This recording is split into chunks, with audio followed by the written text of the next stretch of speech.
Uma após outra, as leis da física foram reformuladas e as teorias sobre a própria vida revisadas.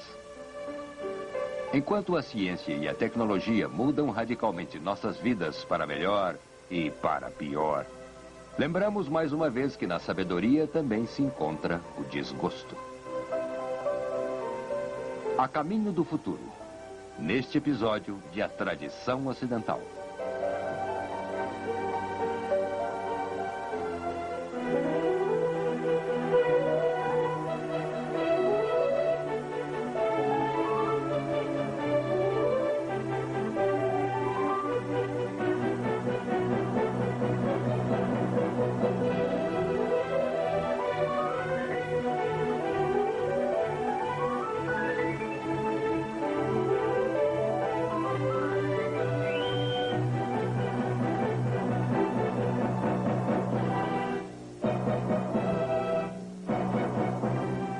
E agora o professor da Universidade da Califórnia, Eugene Weber, em sua jornada através da história da civilização ocidental.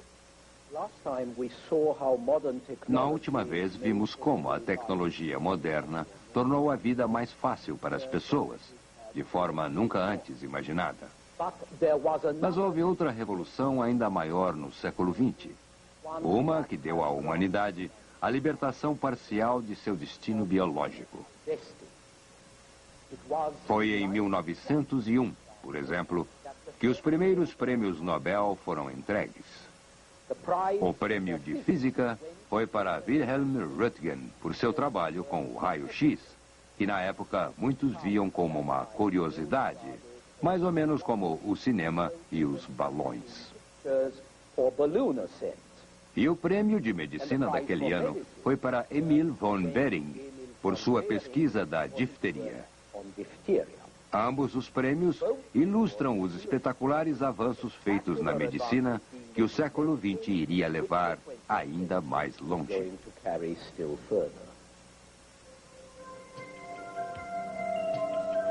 Em 1899, 100 mil pessoas somente na Inglaterra e Gales morreram de doenças infecciosas.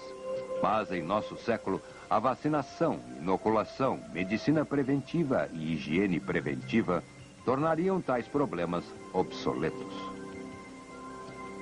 A tuberculose foi controlada. A varíola eliminada, essa velha inimiga da humanidade. 200 anos atrás, 9 em cada 10 europeus contraíam varíola. 1 em cada 7 morria por consequência. E a maior parte do resto ficava mais ou menos desfigurada.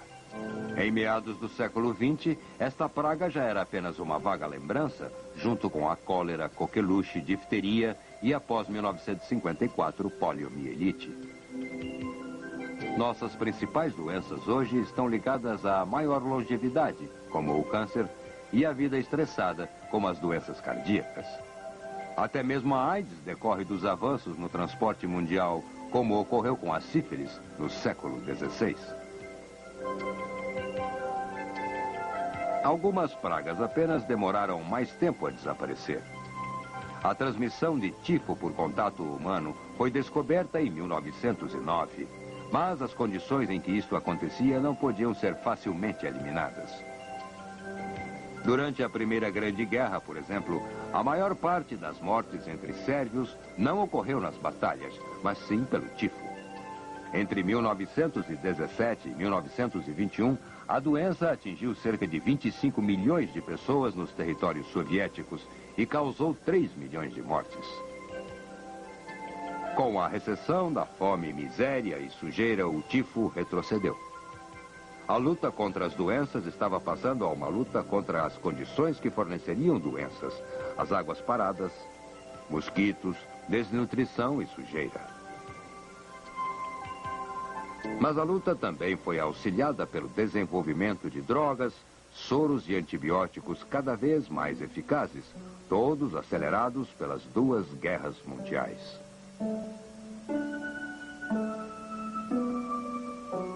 Não menos importante foi o acesso geral do povo ao atendimento médico, algo extremamente raro um século atrás, quando a maioria das pessoas não podia pagar um médico e só entrava no hospital para morrer.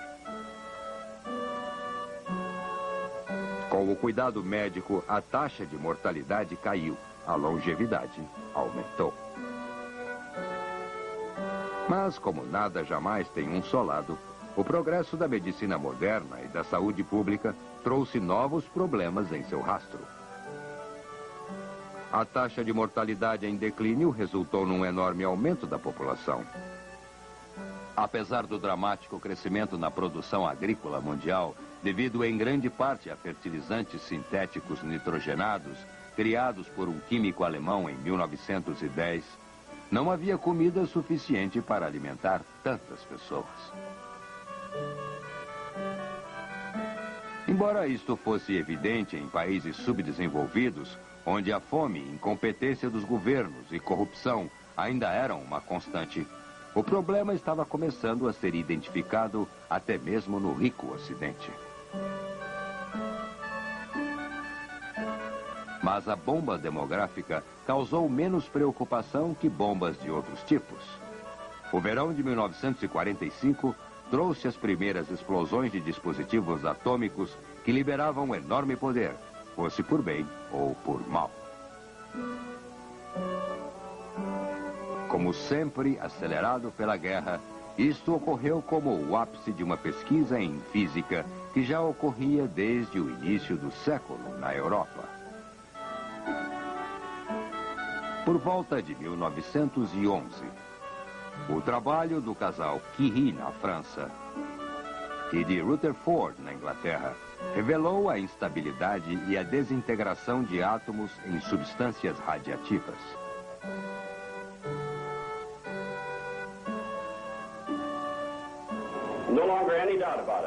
Não há mais dúvidas sobre isso. O urânio está se dividindo em duas grandes partes e cada uma delas quase 100 milhões de electrovolts.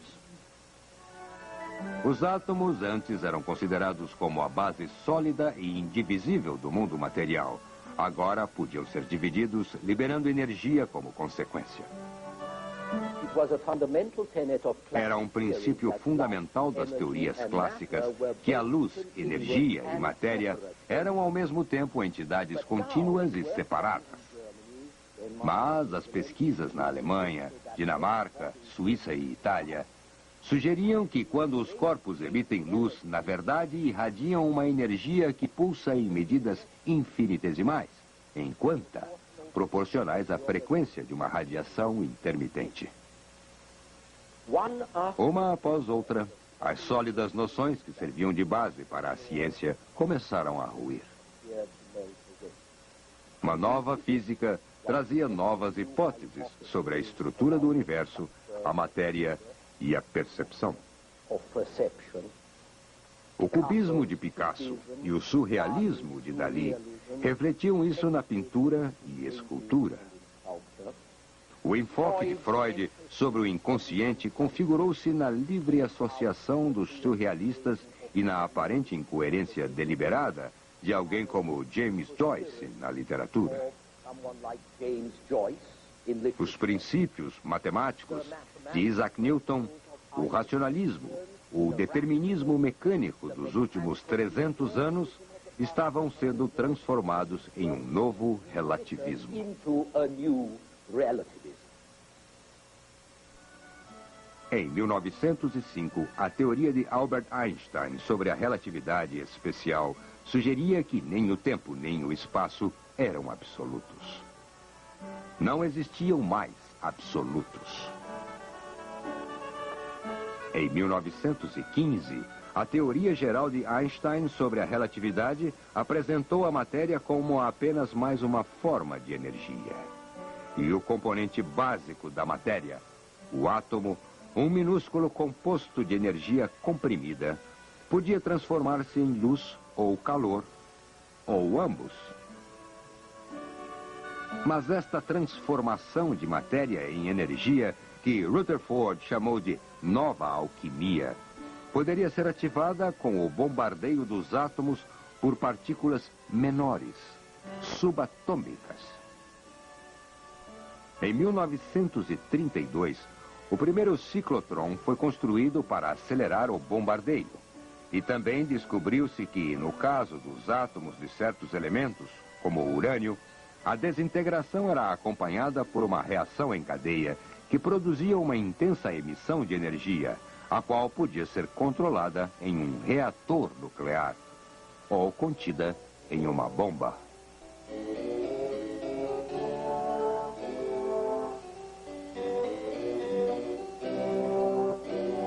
Esta foi a base para a bomba de 200 quilos que destruiu Hiroshima em 6 de agosto de 1945. Hiroshima como a Guernica da Guerra Civil Espanhola. Hiroshima que se tornou parte da história e continua a afetá-la.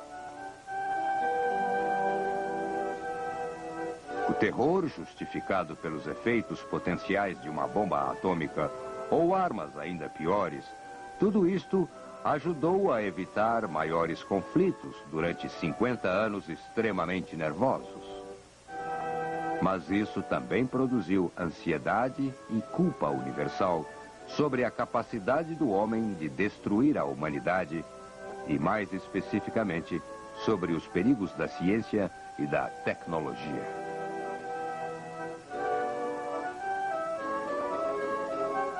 Esta ansiedade foi ainda mais alimentada quando, em 1953, em Cambridge, James Watson e Francis Crick decifraram a configuração em espiral dupla da molécula de DNA que determina a estrutura e a função de todos os seres vivos, a qual funciona como um computador vivo que diz a uma célula qual proteína ela deve produzir, ou, em outras palavras, o que criar e como.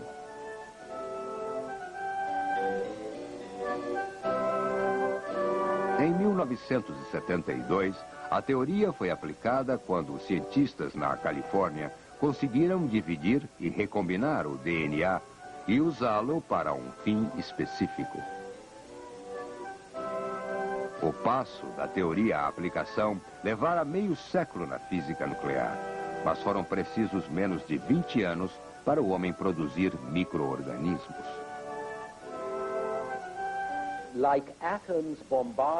Como átomos bombardeados por radiação, as sólidas certezas do homem desintegraram-se sob o bombardeio da física, química, bioquímica, astronomia e mesmo a geografia.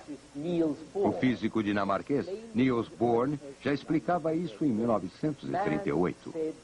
O homem, disse Niels Bohr, não vive mais no centro do universo, cercado por sociedades menos afortunadas, à beira de algum abismo. Homens e mulheres agora partilham de um pequeno planeta esférico, de um sistema solar que é apenas uma pequena parte de um sistema muito maior. Isto, como a revisão de nossas tradicionais ideias sobre o espaço e o tempo, disse Bohr, serviu como um sério aviso sobre a relatividade de todo o julgamento humano.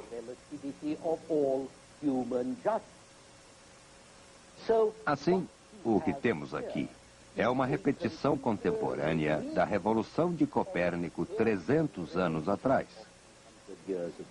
E a ansiedade que foi ressaltada pelo grande acadêmico de St. Paul, John Donne, no século XVII. A nossa ansiedade que podemos ouvir. Donne reclamou. A todos que duvidam, essa nova filosofia clama. Está bem apagado o elemento da chama. Perdidos estão o sol e a terra. Nenhum homem saberá. A direção para tal busca não encontrará. Homens confessam. O mundo foi-se com o vento. Quando nos planetas do firmamento, eles buscam o que é novidade, mas descobrem nova irrealidade para o bem de seu átomo. Tudo está em pedaços, sem coerência, sem origem e sem relação. Donne disse isso em 1611 e poderia ser dito atualmente, mas ele rimou, o que a poesia não faz hoje em dia. De qualquer forma, aqui estamos no século XX, com muitas pessoas solitárias num mundo sem Deus. E agora não apenas Deus é negado, mas também a sólida substância de julgamentos e percepções. O mundo sempre foi administrado de forma lamentável, mas agora não sabemos mais a quem reclamar. A resposta a este problema foi sugerida por um filósofo francês numa palestra em 1945. Jean-Paul Sartre apresentou o que ele descreveu como um novo humanismo e que chamou de existencialismo. Condenado à liberdade e à solidão, o homem de Sartre descobre que sua condição só pode ser transcendida por si mesmo, à medida que ele dá à vida, aos eventos e, acima de tudo, a si mesmo, um significado que ele deve extrair de seus próprios recursos. Observando um mundo no qual ele não encontra nem fé, nem valores normativos, Sartre rejeita o desespero em favor de uma afirmação que nasce do próprio desespero, mas levando à escolha, à ação, à criação de seu próprio destino. É claro que numa época de modas descartáveis, até mesmo filosofias são criadas com poder de autodestruição. Quase ninguém mais pensa no existencialismo, mas ele reflete a prática, se não o princípio de nossos tempos. Certamente, mesmo que ele não goste, o homem continua a recriar seu destino em ritmo acelerado. Um exemplo disto é o computador, que é simplesmente uma calculadora veloz, com memória eletrônica. Durante a guerra, os ingleses criaram o primeiro computador eletrônico, com o objetivo de usá-lo para decifrar códigos do inimigo. O primeiro equivalente civil foi anunciado nos Estados Unidos em 1946.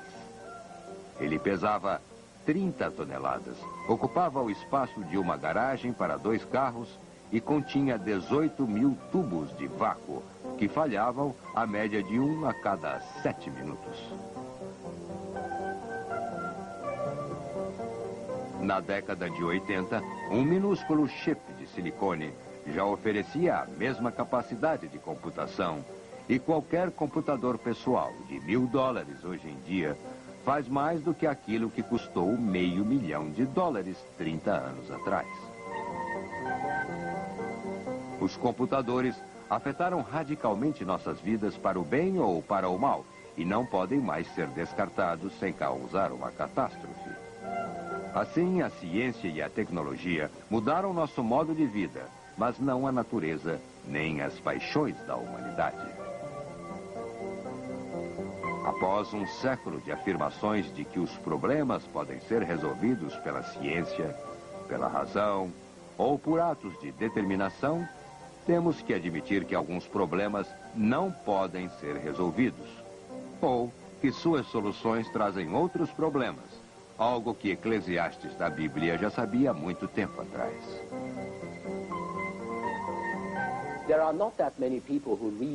Não há muitas pessoas lendo a Bíblia hoje em dia, o que é a epítome da sabedoria, violência, altas aspirações e grandes realizações da humanidade. Então, não sei quantos de vocês já leram Eclesiastes, mas o pregador diz o seguinte: porque na muita sabedoria há muito enfado. O que aumenta o conhecimento, aumenta a tristeza. Pois quem sabe o que é bom para o homem nesta vida? Quem pode dizer o que estará atrás dele abaixo do sol?